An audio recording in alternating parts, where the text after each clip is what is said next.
Yo tout le monde, c'est Méga Informatique et aujourd'hui on se retrouve pour le premier épisode d'Histoire virtuelle.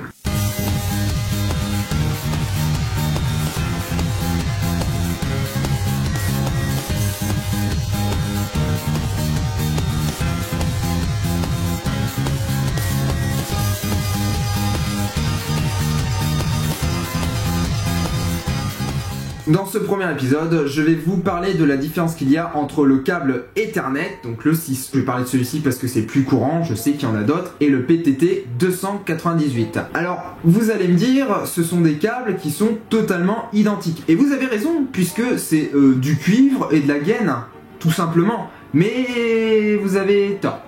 Également. Parce que en fait, la différence ne se trouve pas sur leur conception, donc juste un petit peu sur leur conception, mais également sur leurs caractéristiques techniques. Il faut savoir que s'il y a un câble pour l'Ethernet et un câble pour l'XDSL, donc par l'XDSL j'entends ADSL, VDSL confondus, c'est bien pour une raison, hein. Ils n'ont pas fait ça pour des prunes ou pour vous vendre un câble plus cher. Je vais vous donner un exemple concret pour que vous puissiez comprendre. Imaginez, vous avez donc la télé par internet, votre box a un débit complètement moisi, vous avez de la pixelisation, ça coupe au niveau du flux TV, votre box arrête pas de désynchroniser tout le temps, voire même ne marche plus du tout.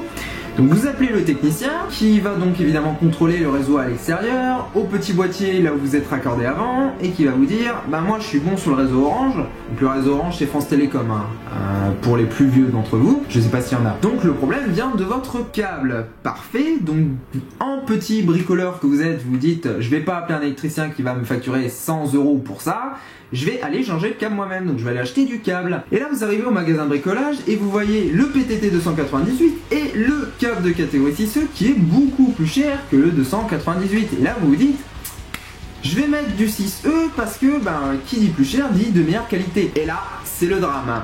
Vous revenez donc chez vous, vous branchez votre petit câble et là ça marche pas. Ou ça va fonctionner mais ça risque de tenir plusieurs semaines voire plusieurs mois et ça va recommencer à déconner. Pourquoi ? Tout simplement parce que ce câble n'est pas fait pour l'XDSL. Tout simplement parce qu'il y a un petit filin dans ces câbles, et c'est pire si vous avez pris du blindé puisqu'il y a carrément une feuille en aluminium, et ce petit câble, voire cette feuille en aluminium, elle joue le rôle d'antenne, parce que il faut savoir que un signal internet c'est quoi? C'est tout simplement des fréquences. Et qu'est-ce que vous avez à côté de vous? Vous avez la radio, votre portable, et qu'est-ce que c'est tout ça? C'est des fréquences parasites qui vont être récupérées par ce câble au moyen de ce petit filin ou cette feuille en aluminium, et qui va complètement pourrir votre signal. Voilà, donc c'est pour ça que ce câble n'est pas bon. Alors vous pouvez le relier à la terre pour essayer de corriger le problème, mais c'est pareil, même si votre terre est bonne, qu'elle fait sauter le différentiel quand vous avez une fuite à la terre pour vous protéger, il faut qu'elle ait les caractéristiques pour empêcher les perturbations. C'est tout un bordel technique tout simplement, mais il faut qu'elle ait les caractéristiques. Donc ça peut vous améliorer les choses, mais ça peut rien faire du tout. C'est pour ça que dans les maisons rénovées ou carrément les maisons neuves, vous avez ce qu'on appelle un tableau de com. Vous avez la tête de ligne Orange qui arrive avec la prise DTI et un emplacement pour brancher votre box dessus. Et votre box, vous la branchez et ensuite vous redispatchez votre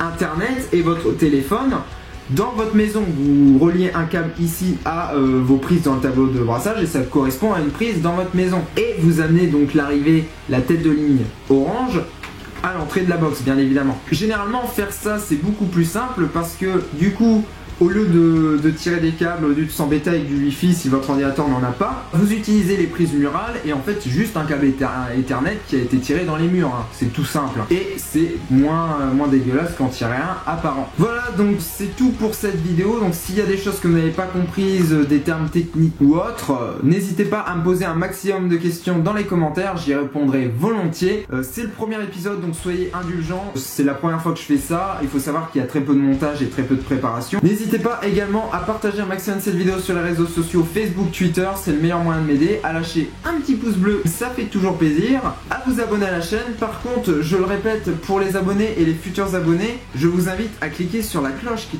se trouve à droite du bouton s'abonner et cocher la case m'envoyer les nouvelles notifications.